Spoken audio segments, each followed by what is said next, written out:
Mi esposa y yo éramos pastores en una pequeña iglesia. De vez en cuando limpiábamos la casa de una señora y veíamos botellas y botellas y vasos de vino.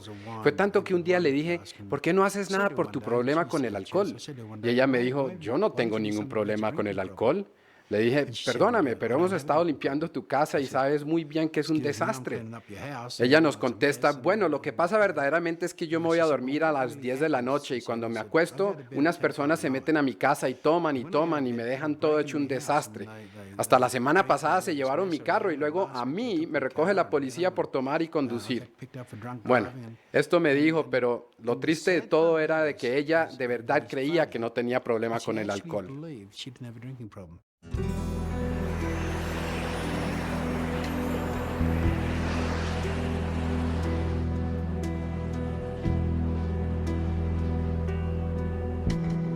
Uno de los aspectos más frustrantes de la delusión es que es sincera. Las personas delusionadas de verdad creen las mentiras que dicen. Tienen que mentirse a ellos mismos para evitar el dolor que les causa ofender a Dios y a sus seres queridos.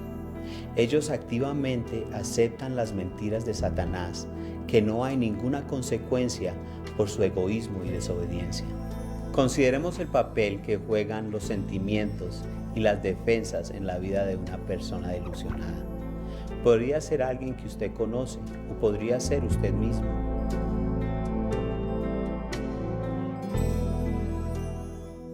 Cuando comencé a hacer cosas que sabía que eran malas, como conducir cuando estaba bebida, no soportaba la culpabilidad.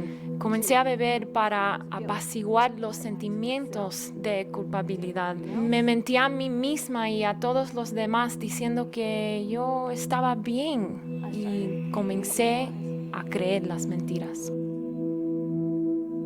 Desde que mi padre murió cuando yo era muy joven, desde entonces yo trataba de apaciguar el dolor pasando de mujer a mujer, teniendo relaciones sexuales con ellas, simplemente haciendo todo lo que me agravaba y que no me recordara de mi dolor. Me metí en filosofías, me metí en teorías, me metí en la política y nada de lo de este mundo aliviaba mi dolor. Yo siempre escondía mis sentimientos, nunca los he compartido con nadie y ustedes me ven caminando por la escuela y todos como que, bueno, Meredith es feliz, porque siempre tengo una sonrisa. O sea que nadie jamás puede ver cuando estoy disgustada.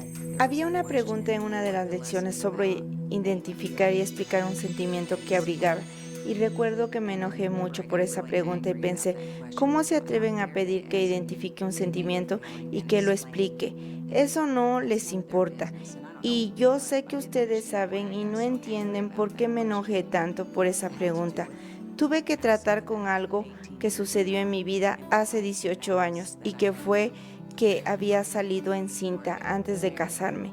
Y el hombre que me dejó encinta me abandonó y tuve un aborto. Así que el sentimiento que me acosaba era culpabilidad. Y yo había visto por medio de esa lección cómo eso había controlado mi vida. Los sentimientos dolorosos pueden ser un sistema de alarma.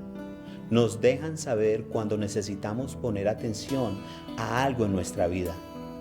Cuando ignoramos nuestros sentimientos, podemos engañarnos acerca de lo que hay en nuestro corazón. Es como mantener un globo lleno de aire bajo el agua. ¿Alguna vez ha tratado de hacerlo? Es difícil. Y así es cuando la persona se esfuerza por mantener esos sentimientos suprimidos y por evitar enfrentarse a los verdaderos problemas. Pero uno sabe que el globo se va a reventar, que va a subir a la superficie. Cuando no queremos enfrentarnos con la verdad de nuestras acciones o cuando no queremos tratar con los sentimientos dolorosos, tratamos de encubrirlos. Cada persona tiene una manera favorita de encubrir la verdad. Estas maneras son llamadas defensas.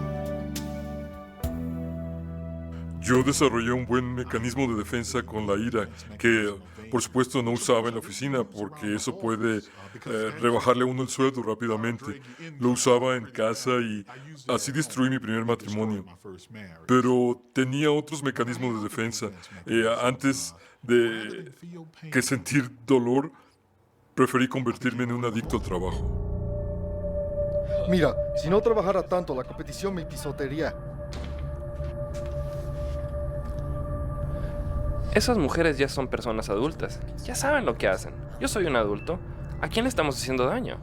Los dos manejábamos nuestra ira y que habíamos venido manejando nuestra ira incorrectamente durante toda nuestra vida, especialmente toda nuestra vida de casados. Yo era una de esas personas que expresaba todo y gritaba y maldecía, y él era un tipo que simplemente llevaba la cuenta en silencio. Ustedes saben, soy yo, pastor. Se supone que no tengo problemas. Se supone que yo debo ayudar a las personas con sus problemas. ¿Por qué estoy airado? ¿Por qué me siento indigno? ¿Por qué me siento tan desanimado? ¿Y por qué estoy enojado con Dios? ¿Por qué estoy enojado con mi esposa? Ella es una persona bella. ¿Y por qué estoy airado conmigo mismo? Y no tenía ninguna respuesta a estas cosas, porque no quería, era demasiado doloroso hacerme esas preguntas, porque temía que la verdadera respuesta revelaría una parte de mí que no quería que nadie supiera. Pobrecito de mí, tan solo. Pero poco a poco, a medida que facilité varios grupos y que comencé a quitar los ladrillos de las paredes que había formado y a atreverme a enfrentarme con la delusión con la que me había rodeado, que comencé a ver la verdad. Las defensas son útiles para mantener nuestra delusión y encubrir nuestros pecados. Desafortunadamente, van directamente a las manos de Satanás, el padre de la mentira. Detrás de la mayoría, si no de todas las estrategias de defensa, está el temor. Es una pared que edificamos ladrillo por ladrillo. Esta protege nuestra delusión y construye un lugar secreto de aislación. Dario, yo hacía las cosas solo. Bueno, si uno está en pecado, eso es bueno porque no se tiene ningún testigo. Mi manera de tratar con la ira era gritar histéricamente. Y luego todo estaba bien. Me iba de compras. Mientras que Gil se callaba y me daba el trato silencioso durante semanas. Ambos mortíferos para nuestro matrimonio. Levantaba una pared entre los dos. Y si pensamos en las propiedades de una pared, vemos que es fría, es dura, es impenetrable. Deja fuera la luz. Yo creo que los ladrillos de mi pared eran el odio y la culpabilidad.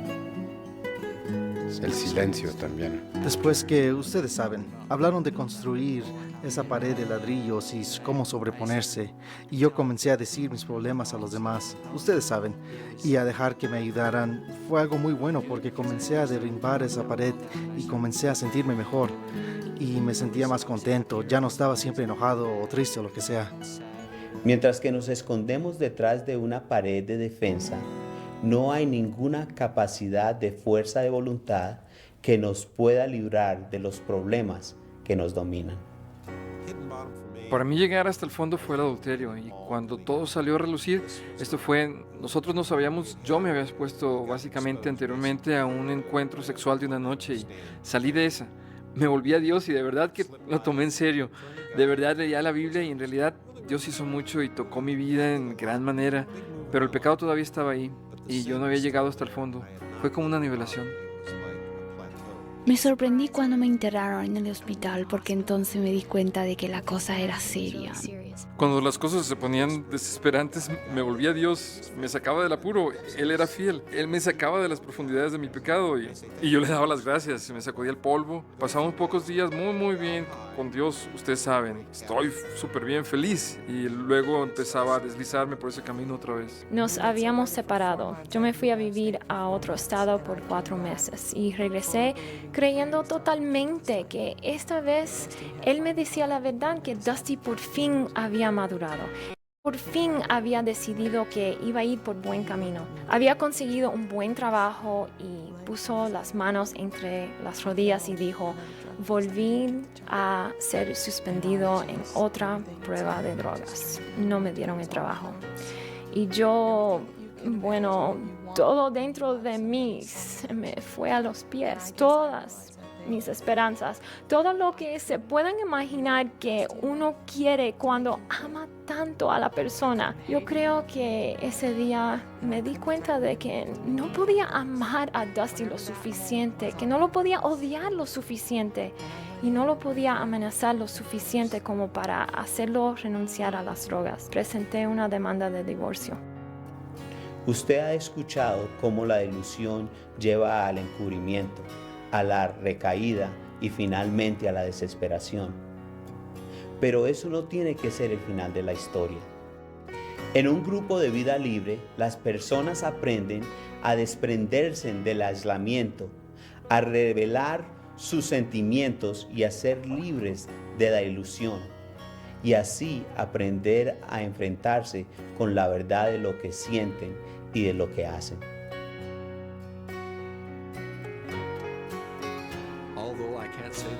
Aunque todavía no puedo decir que la batalla se acaba totalmente, sí se está haciendo más fácil. Me siento como que soy más productivo en el ministerio para el Señor y que soy mucho más útil en su reino. Y es admirable, ustedes saben, me siento como que la actitud de todos hacia mí ha cambiado. Y en realidad, la verdad es que ustedes saben, me quité la máscara y dejé de tratar de ser lo que yo quería ser o lo que los demás querían que yo debería ser. Un día recibí una llamada solo diciéndome que tenía que ir a la iglesia y yo fui a la iglesia esa noche. Después del culto, Dusty y yo nos reunimos y comenzamos a hablar y esa fue la primera vez que yo oí de Turning Point. Me ayudó a darme cuenta de lo que yo causaba a los demás y que no solo, principalmente, no solo debía pensar en mí, sino en la gente que me rodea y cómo los estaba haciendo sufrir. Y fue hace un año que simplemente lo vi ahí sentado en el sofá y vi un gran cambio en él, una paz que lo envolvía. Simplemente lo miré y le dije, ¿te quieres casar conmigo? Y él dijo, ¿qué? ¿Qué? Y yo dije, sí, ¿quieres ser mi esposo? Y él me miró y tenía lágrimas en los ojos y dijo, no creí que lo dijera tan pronto. Y eso me hizo sentir tan maravilloso. Quiero decir que ella me dijo una vez, me dice, cariño, todos estos años que tú pasaste tratando de ser el hombre, me dice, eres el hombre hoy más de lo que jamás fuiste cuando tratabas de serlo. Y eso se lo debo todo a Dios. Yo no sé mucho de Turning Point. Lo único que puedo decir es que lo que dijeron ahí cambió a un hombre que yo creía que nadie podía cambiar.